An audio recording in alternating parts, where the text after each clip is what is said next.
What is Hoid up to? He helped shatter Adonalsium, and he spent thousands of years quietly collecting the pieces. But what is it all for? To understand this further, let's go back to the very beginning. Welcome to Second Breakfast. My name's Lee. Join me as we explore the lore, theories, and biggest questions of the Cosmere, because if I have the questions, maybe you do too. If that sounds like your kind of thing, consider subscribing and joining us for future journeys into the Cosmere. Hoid was born in Yolen, a world that predates every shard, every magic system, every story we know. Whatever the Cosmere is now, Yolen came before it. And Hoid was there at the beginning of everything, alongside the dragon Frost. Two beings who were present on the day that Adonalsium was shattered, and they still live today. We know very little about who Hoid was before the shattering, but Sanderson has commented on his excitement at telling the story in a future series, Dragonsteel. But the fragments we do have are telling. In a quiet, reflective conversation with Kaladin, he admits the truth, that the name Hoid isn't his. It was stolen, taken from somebody that he should have loved. And he still carries that loss. Whatever happened on Yolen before the shattering carved something into him that 10,000 years hasn't worn away, and the memory of it is a wound that seemingly never heals. He also once held a Dawnshard, one of 4 primal commands, tools used to shape reality itself, and it changed him in a way that couldn't be undone. Since then, as confirmed in Secret History and by Sanderson directly, he has been unable to physically harm another living being. Sit with that for a moment. A man who has lived through the shattering of Adonalsium, the collapse of empires, and the slow fracturing of an entire universe, and he cannot raise a hand against another person? Whatever the Dawnshard took, it took completely. Then came the shattering. 18 conspirators gathered on Yolen and killed Adonalsium, the singular god of all the Cosmere. When the power broke apart, 16 of them reached down and claimed a piece. They became vessels, shard bearers, gods. But Hoid and Frost both refused. Why? I personally do not believe that this was solely because they wanted to retain agency. I don't think that they fully knew about the nature of the shards yet. This idea is reinforced in Hoid's own commentary in Tress of the Emerald Sea. This quote can be clearly paralleled to the vessels and the shards, and it considers a fundamental lack of understanding from the shard's vessels, and the importance of personality matches between the shard and the vessel. To me, this strongly suggests that the vessels on the day of the shattering did not fully understand what they were getting into, and did not know that their personalities were going to be overwritten by the intent of the shards. Therefore, by extension, Hoid's own refusal of the shard is not born out of a fear from losing himself, but actually because of a deeper and longer held ambition. And that it wasn't until events played out over thousands of years that he fully began to understand the overpowering nature of shardic intent. Let's take a look at what Hoid has been doing since that fateful day.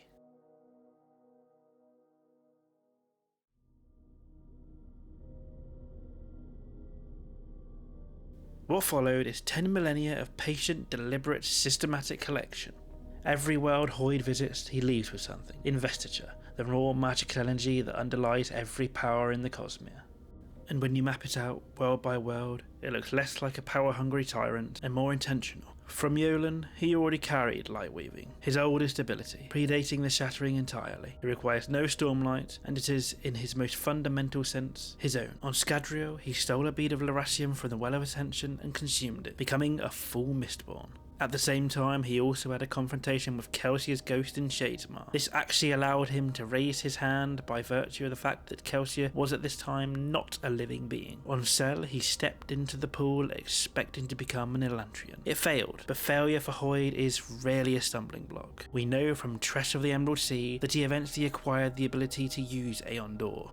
On Nalthis, he moved quietly through Warbreaker as a storyteller. That's where he collected his biochromatic breaths. And on Roshar, he was anything but quiet. He bonded the cryptic Spren design at the end of Oathbringer, becoming a Lightweaver, or a double Lightweaver, as it were, together with his Yolen Lightweaving.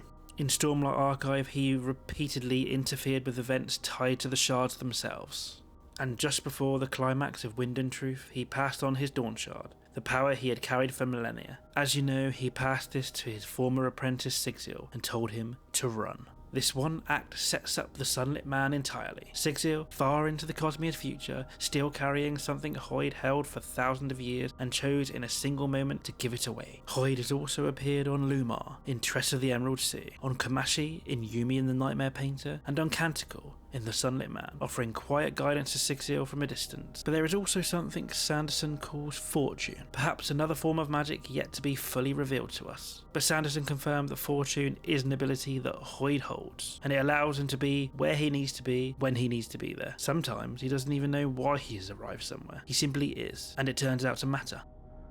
Sanderson has confirmed that he still doesn't have the abilities of every world, and after 10,000 years, the collection is ongoing. This, to me, is not the behaviour of a survivor. This is the behaviour of somebody building towards something, and this is also clearly inferred in Brandon's own comments. Let's now review Hoid's most recent business in the Cosmere.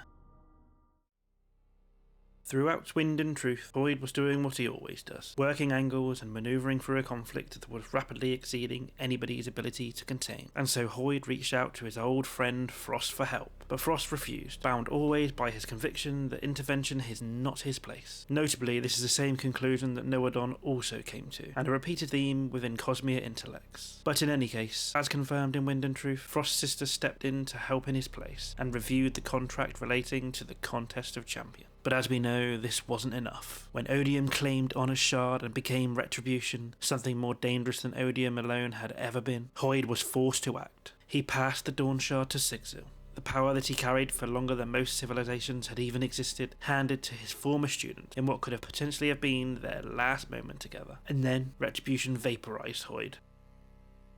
But Hoid had planned for this. Somewhere inside 10,000 years of calculation, he had accounted for his own death. He left a piece of his own biological tissue with Ulam, the Kandra on Scadrial. From a large cell culture, he came back. He essentially created a contingency for his own mortality. The epilogue of Wind and Truth is one of the more significant scenes that the Cosmere has produced. Hoid wakes up in a city of skyscrapers, broadsheets and guns. The wax and wane era of Mistborn. He can still lightweave, but his radiant spren design is stranded on Rashar, and Rashar itself is now sealed inside a time bubble, where time is travelling 8 times faster for all other planets when compared with Rashar. A worrying position to be in, with a potential cosmic war coming, which technology is sure to be a critical factor of success. This also resolves something that the community has discussed for years. Hoid becoming Waxilium Ladrian's carriage driver confirms that the first arc of Stormlight Archive sits immediately before Mistborn Era 2, and while this has been well known and mapped out for years, it's good to have some continuity within the novels themselves. After this, Hoid reflects on Dalinar's gambits, and he decides it may just have been a stroke of genius. The other shards had been content to ignore Odium as long as he was bound to Rashar, and so Dalinar handed him Honor to make him a dual shard, and made Retribution every other shard's problem at the same time. The cost to Rashar was massive, but it may be the only move that forces the rest of the Cosmere to finally look up and pay attention. Hoid recognises the move, and immediately begins thinking about what comes next. The fight isn't over, it's just been widened to a much greater scope. So what is all of this for? The theory with the most textual support, and the one that the community keeps returning to, is that Hoid is trying to reforge Adonalsium. As we've already discussed, Hoid helped shatter Adonalsium, but he has spent 10 millennia trying to collect the pieces because of the regret that lives with him due to his actions on that fateful day. Let's start with what's confirmed. Hoid was one of the architects present during the shattering. We know that the Dawnshards were the primary weapons used to shatter Adonalsium. We know that Hoid has held a Dawnshard for several millennia, and we know that Hoid acquired the Dawnshard in the early years of the Cosmere, but the details of exactly when this happened are sparse. It could be said that if Hoid wanted to reassemble Adonalsium, he has the experience and all of the parts that the blueprint demands. But how do we know he wants to reassemble Adonalsium? The smoking gun is, in my opinion, his discussions with Dalinar. In this discussion, Hoid asked Dalinar if he has heard of Adonalsium. Hoid goes off on a monologue where he considers the potential to put a man back together again after pulling him apart bit by bit, emotion by emotion. Dalinar notes that Hoid seems deep in thought throughout this monologue. This is clearly something very important to Hoid. To me, this discussion speaks of memory, regret, and a desire to fix it. Dalinar himself noted Hoid's uncharacteristic lack of poise in this very scene. And then there's the refusal to take up a shard. When the shattering was done, 16 shards were up for grabs, the chance to be a fragment of a god, but Hoid walked away despite this opportunity. Why was this? Well, as discussed, some would suggest that this is because taking a shard commits you to an intent, and the Horde couldn't afford to be restricted to a single intent. However, I believe that he needed to remain unbound in order to achieve something more personal, something bigger. So instead, he collected Investiture, slowly, carefully, world by world. Brandon Sanderson has confirmed that the collection is still ongoing, and so he carried fragments of every shard, in the form of Investiture. Furthermore, in Wind and Truth, Frost, the dragon from Yolen, and another conspirator reflects on what they actually did in a letter to Hoid. His reflection states that in Shattering Adonalsium they separated hatred from other virtues that made up Adonalsium. Those qualities of compassion, devotion, and the capacity to care were concentrated into other shards such as devotion and preservation. Notably, devotion was one of the first things Odium destroyed, and preservation is stuck together with ruin in the dual shard harmony, a problem unto itself. They essentially created gods of ruin, hatred, and dominion, and left nothing inside those gods to resist their own nature and keep them in check. And so Hoid and Frost have carried that guilt for longer than anyone, without a shard intent to blame to justify their actions. They must live with what they did, what it became, and what it cost. And so it could be suggested that Hoid's desire to reforge Adonalsium is not just a logical conclusion based on the Cosmere's situation, but an emotional response to a mistake that he made in the past. Is this perhaps the strongest motivation yet for Hoid to reforge Adonalsium? But to reforge Adonalsium, he'll need more. He'll need a mechanism. The Dawnshards may be exactly that. 4 primal commands, older than the shards, older than the worlds themselves, the very tools Adonalsium used to build the Cosmere, and the same tools turned against him at the Shattering. As previously discussed, Hoid held one of these for most of his existence, and he passed it on to Sigzil in Wind and Truth. And from Sanderson's comments and inferences made from the Sunlit Man, Sigzil returned the Dawnshard back to Hoid, clearly opening the door for it to be used at a later date. Furthermore, when Hoid and Risen meet, something happens that reframes the entire picture. When Hoid and Risen meet, both holding a Dawnshard, their commands begin reacting to each other, pulling together, something neither of them could fully control. Hoid shuts this down immediately, and tells Risen that they can never meet again. Why? It's because he isn't ready yet. 4 Dawnshards were used to shatter Adonalsium, not 2, and logic follows that all 4 reunited could perhaps reverse it. But Hoid does not yet have everything he needs. But now for some honest objection.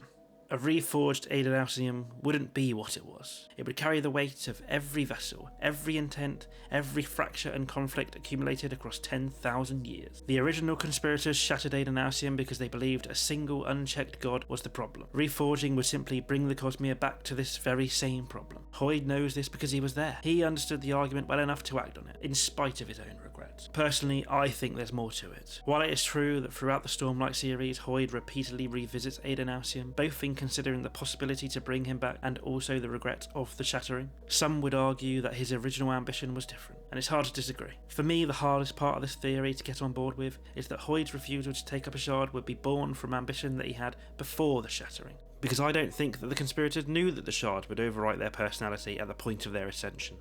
While he may regret the Shattering, perhaps this is because the lay of the land of the Cosmere after the Shattering has only sought to make his original ambitions even harder to achieve. My own personal read on this is that yes, the theory and contextual evidence does suggest that Hoid is interested in reforging Adonalsium, but I think that it's only because it serves to aid in his real ambition. I believe he is utilising his honest feeling of regret to serve his own dishonest and hidden ambitions. As to what those hidden ambitions actually are, we probably need more time and more books. But as a reminder, let me leave you with this rather chilling warning that Hoid gave to Dalinar early on in the series. You must not trust yourself with me. If I could watch this world crumble and burn to get what I need, I will do so. With tears, yes, but I would let it happen. Does this sound like a man with a benevolent goal, such as restoring stability and a god that may have been considered to be benevolent? To me, it only reaffirms the fact that Hoid's ambitions are greater, longer standing, and more subtle than we are currently giving him credit for. And just maybe, he didn't want to become a god, he wanted to become the god. So what do you think? Do you think he's trying to reforge Adonalsium? Or do you think his ambitions are more personal than that? I do. Let me know in the comments what you think. I personally am very divided, but lean towards perhaps a more selfish ambition for Hoid. And I wouldn't be alone in that thought, not even in the Cosmere itself. He is after all being hunted. For me, I do think there is merit to suggest that Hoid is interested in the ability to reforge Adonalsium, but I think his underlying ambition stems way before the Shattering, and the ability to reform Adonalsium is something that he may be able to utilise for his own benefits and his own ambitions. Let me know whether you think there's something that I've missed that changes the picture entirely, or perhaps you're one of the fans who believes that Hoid is seeking to revive somebody from the dead. One thing is for sure, it's a tough mystery to solve and the answers won't be coming until I retire, if Sanderson's comments are right, because that's when he's planning to deliver Hoid's origin story in the anticipated Dragonsteel series. There is still some very compelling Hoid theory work out there that I'll be visiting in future videos. As a reminder, I'll be doing new videos every 2 weeks. I'll be visiting topics that you enjoy and I enjoy, and anything else that I want to learn more about in the Cosmere, because if I have the question, maybe you do too. Once again, thank you for your time and your support so far. It gives me so much excitement to deliver more videos for you, and I'll see you in the next one.